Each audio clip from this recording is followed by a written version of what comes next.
తెలంగాణ రాజకీయాల్లో మరోసారి కేబినెట్ విస్తరణ ఊహాగానాలు ఊపందుకున్నాయి. ఖాళీగా ఉన్న మంత్రి పదవులను దక్కించుకునేందుకు కాంగ్రెస్ సీనియర్ నేతలు తమ ప్రయత్నాలను ముమ్మరం చేశారు. ఇందులో భాగంగానే నేతలంతా ఢిల్లీ బాట పట్టారు. అధిష్టానం పెద్దలను ప్రసన్నం చేసుకునే పనిలో పడ్డారు.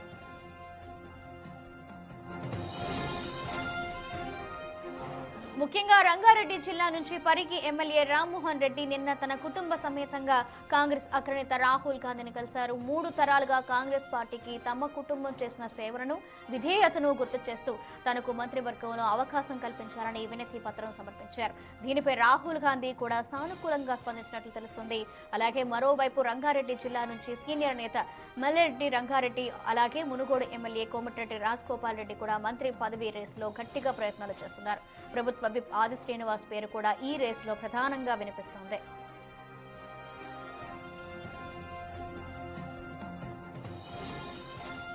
అంతా అనుకూలిస్తే ఈ నెలాఖరులోనే కేబినెట్ విస్తరణ ఉంటుందని కాంగ్రెస్ వర్గాల్లో ప్రచారం జోరంతుంది.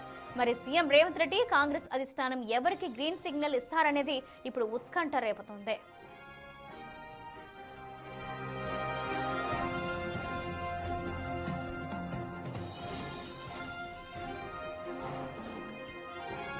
తెలంగాణ రాజకీయాల్లో మరోసారి కేబినెట్ విస్తరణ ఊహాగానాలు జోరందుకున్నాయి. ఖాళీగా ఉన్న మంత్రి పదవులను దక్కించుకునేందుకు కాంగ్రెస్ సీనియర్ నేతలు తమ ప్రయత్నాలను ముమ్మరం చేశారు. ఇందులో భాగంగానే నేతలంతా ఢిల్లీ బాట పట్టారు. అధిష్టానం పెద్దలను ప్రసన్నం చేసుకునే పనిలో పడ్డారు. ముఖ్యంగా రంగారెడ్డి జిల్లా నుంచి పరిగి ఎమ్మెల్యే రామ్మోహన్ రెడ్డి నిన్న తన కుటుంబ సమేతంగా కాంగ్రెస్ అగ్రనేత రాహుల్ గాంధీని కలిశారు. 3 తరాలుగా కాంగ్రెస్ పార్టీకి తమ కుటుంబం చేసిన సేవలను, విధేయతను గుర్తు చేస్తూ తనకు మంత్రివర్గంలో అవకాశం కల్పించాలని వినతి పత్రం సమర్పించారు. దీనిపై రాహుల్ గాంధీ కూడా సానుకూలంగా స్పందించినట్లు తెలుస్తుంది. మరోవైపు రంగారెడ్డి జిల్లా నుంచి సీనియర్ నేత మల్రెడ్డి రంగారెడ్డి, అలాగే మునుగోడు ఎమ్మెల్యే కోమటిరెడ్డి రాజగోపాల్ రెడ్డి కూడా మంత్రి పదవి రేసులో గట్టిగా ప్రయత్నాలు చేస్తున్నారు. ప్రభుత్వ విప్ ఆది శ్రీనివాస్ కూడా ఈ పేరు రేసులో ఉన్నట్లు తెలుస్తోంది. అంతా అనుకూలిస్తే ఈ నెలాఖరులోనే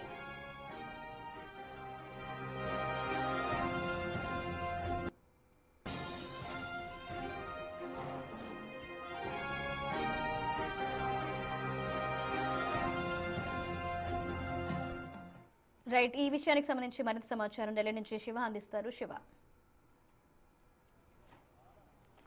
రైట్. ఇక మరోసారి తెలంగాణ మంత్రివర్గ విస్తరణకు సంబంధించి కొన్ని ఊహాగానాలు వ్యక్తమవుతున్నాయి. ఊహాగానాలు వ్యక్తమవుతున్న నేపథ్యంలో ఆశావాహుల సంఖ్య మళ్ళా రోజు రోజుకి ఎక్కువ అవుతుంది. ఇటు రెడ్డి సామాజిక వర్గానికి సంబంధించి ప్రధానంగా 3 పోటీలు ఉన్నట్లు తెలుస్తోంది. ఇటు రంగారెడ్డి నియోజకవర్గానికి సంబంధించి ఇప్పటికే అధిష్టానం పెద్దలను నిన్న మరి ముఖ్యంగా రాహుల్ గాంధీని టి రామ్మోహన్ రెడ్డి కుటుంబ సమేతంగా కలిసి తనకు మంత్రి పదవి ఇవ్వాలనేది కూడా ఆయన కోరినట్టు తెలుస్తుంది. దానితో పాటు అంటే తన అనుభవాన్ని, పార్టీ పట్ల తన కొన్ని విధేయతను దృష్టిలో ఉంచుకుని 3 తరాలుగా కాంగ్రెస్ పార్టీ కోసం కష్టపడి పనిచేస్తున్నాం కాబట్టి తనకు ఒక అవకాశం ఇవ్వాలనేది కూడా ఒక వినతి పత్రం కూడా సమర్పించినట్లుగా కూడా రామ్మోహన్ రెడ్డి నిన్న మీడియాతో మాట్లాడుతూ తెలియజేశారు. దాంతోపాటు రంగారెడ్డి నుంచి మరొక ఎమ్మెల్యే మల్రెడ్డి రంగారెడ్డి కూడా పోటీలో ఉన్నారు. ఆయన కూడా ఇటు అధిష్టానానికి లేఖ రాశారు. డైరెక్ట్గా పలుమార్లు అధిష్టానం పెద్దలను కూడా కలిశారు. దానితో పాటు ఇటు గతంలోనే నాకు హామీ ఇచ్చారు, ఈసారి డెఫినెట్గా నాకు మంత్రి పదవి దక్కుతోంది, కేబినెట్లో స్థానం దక్కుతున్నట్టు కూడా కోమటిరెడ్డి రాజగోపాల్ రెడ్డి కూడా ధీమా వ్యక్తం చేస్తున్నారు. తను పార్టీ మారే సమయంలో తనకు అవకాశం హామీ ఇచ్చారంటూ కూడా కోమటిరెడ్డి రాజగోపాల్ రెడ్డి పలు సందర్భాల్లో వ్యాఖ్యానించారు. ఇటీవల 2 నెలల క్రితం కూడా ఢిల్లీ వచ్చి అధిష్టానం పెద్దలను కలిశారు. వీరితో పాటు మరికొంతమంది అంటే రెడ్డి సామాజిక వర్గానికి సంబంధించి వీరు 3 పోటీలో ఉన్నారు. ఇటు ఇతర సామాజిక వర్గాలకు సంబంధించి కూడా ఇటు ఆది శ్రీనివాస్ ప్రభుత్వ విప్పుగా ఉన్నారు. ఆది శ్రీనివాస్ పేరు కూడా ప్రధానంగా వినిపిస్తోంది.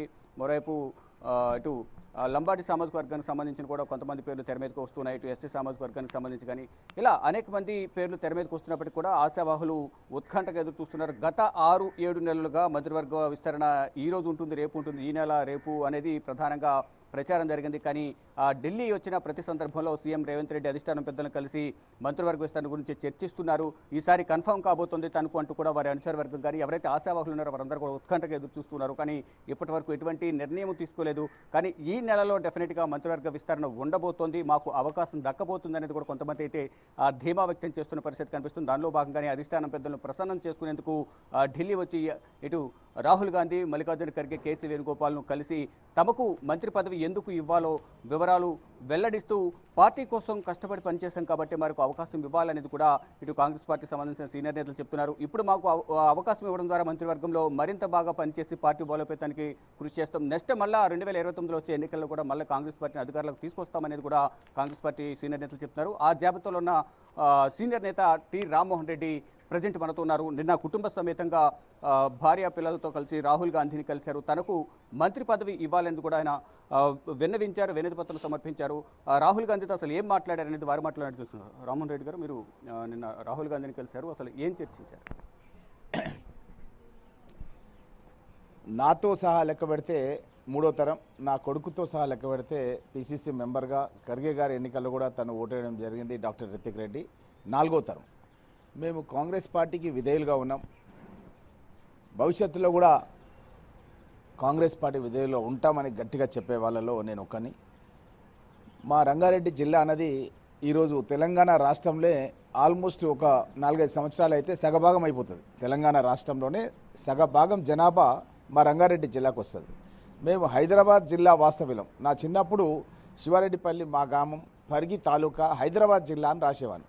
చెన్నారెడ్డి గారు ఏం చేసిందంటే దాన్ని జనాభా పెరుగుతుంది కాబట్టి దాన్ని అవుట్స్కట్స్ ఉన్నటువంటి మేడ్చల్ కానీ, వికారాబాద్ కానీ, ఇబ్రాహీంపట్నం కానీ ఇవన్నీ కూడా సపరేట్గా రంగారెడ్డి డిస్టిక్ అని ఎస్టాబ్లిష్ చేశారు. అదొక మంచి పరిణామం. ఎందుకంటే అప్పుడు అన్నీ కూడా డిస్ట్రిక్ట్ సెలక్షన్ కమిటీ ద్వారా ఉద్యోగాలు జరిగాయి. మా ప్రాంతానికి చాలా అడ్వాంటేజ్ అయింది. ఈ విధంగా మా యొక్క హైదరాబాదు, రంగారెడ్డి జిల్లాల యొక్క జనాభా ఇప్పుడైతే ఉన్నదో almost 40-45% of the entire Telangana వచ్చేసింది. ఇప్పుడు ఇంకో 4-5 ఏళ్ళు అయితే 50% తెలంగాణ రాష్ట్రంగా ఉన్న జనాభాలో 50% మా జిల్లా నుంచే ఉంటాం. మరి అలాంటి పరిస్థితుల లోపల గత ప్రభుత్వాలలో, అది ఏ ప్రభుత్వం ఉన్నా కానీ అన్ని ప్రభుత్వాల్లో కూడా కనీసం 3 లేదంటే 6 కూడా ఉన్న సందర్భాలు ఉన్నాయి హైదరాబాద్, రంగారెడ్డి నుంచి. ఇప్పుడు మా జిల్లా నుంచి ఒక్కరు కూడా ప్రాతినిధ్యం లేకుండా డీలిమిటేషన్ రాబోతుంది. దాంట్లో 44 అసెంబ్లీ కాన్స్టిట్యున్సీలు రాబోతున్నాయి, ఒక 8 పార్లమెంట్ కాన్స్టిట్యున్సీలు రాబోతున్నాయి. ఇలాంటి తరుణంలో మా పెద్దదైనటువంటి రంగారెడ్డి జిల్లా నుంచే వనరులతోనే ఈరోజు తెలంగాణ రాష్ట్రం నడుస్తుంది.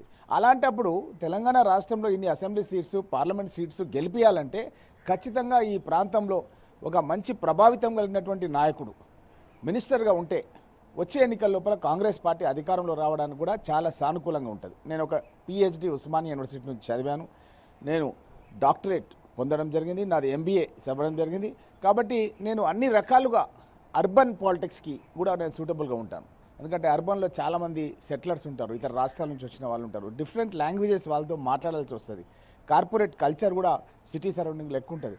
కాబట్టి ఇలాంటి పరిస్థితుల్లో నా యొక్క బయోడేటాను మీరు పరిశీలించండి. నేను 2 సార్లు జిల్లా అధ్యక్షునిగా, అదేవిధంగా శక్తి అనే మెంబర్షిప్ డ్రైవ్కి సంబంధించిన ప్రోగ్రామ్ స్టేట్ కమిటీకి చైర్మన్గా పనిచేసినాను. నేను గతంలో ఉత్తమ్ కుమార్ రెడ్డి గారు పీసీసీ ప్రెసిడెంట్గా ఉన్నప్పుడు పనిచేసినాను, రేవంత్ రెడ్డి గారు పీసీసీ ప్రెసిడెంట్గా ఉన్నప్పుడు పనిచేసినాను, ఇప్పుడు మహేష్ కుమార్ గౌడ్ గారు పీసీసీ ప్రెసిడెంట్గా ఉన్నప్పుడు కూడా ట్రైనింగ్ ప్రోగ్రామ్ చైర్మన్గా తెలంగాణ, ఆంధ్రప్రదేశ్ రాష్ట్రాల జిల్లా అధ్యక్షులకు 10 రోజుల పాటు శిక్షణా తరగతులను మా వికారాబాద్ జిల్లాలోనే నేను ఏర్పాటు చేయడం జరిగింది. ఆ యొక్క ప్రోగ్రామ్స్కి ముఖ్యమంత్రి గారు స్వయంగా ఇనాగ్రేట్ చేయడం జరిగింది. కంక్లూడింగ్ మీటింగ్కి రాహుల్ గాంధీ గారు స్వయంగా రావడం జరిగింది. కాబట్టి మీ జిల్లా నుంచి 2 పోటీలో ఉన్నారు, ఎవరికి ప్రాధాన్యత కల్పించాలంటారు మీరు? నేను మెరిట్ పైన ఇవ్వమని అడుగుతున్నాను. నేను మెరిట్ ఉంది నాకు అని చెప్పి నేను ఖచ్చితంగా నమ్ముతున్నాను. కాబట్టి 2014 ఎన్నికల్లో కాంగ్రెస్ పార్టీతో ఉన్నటువంటి ఏకైక ఎమ్మెల్యే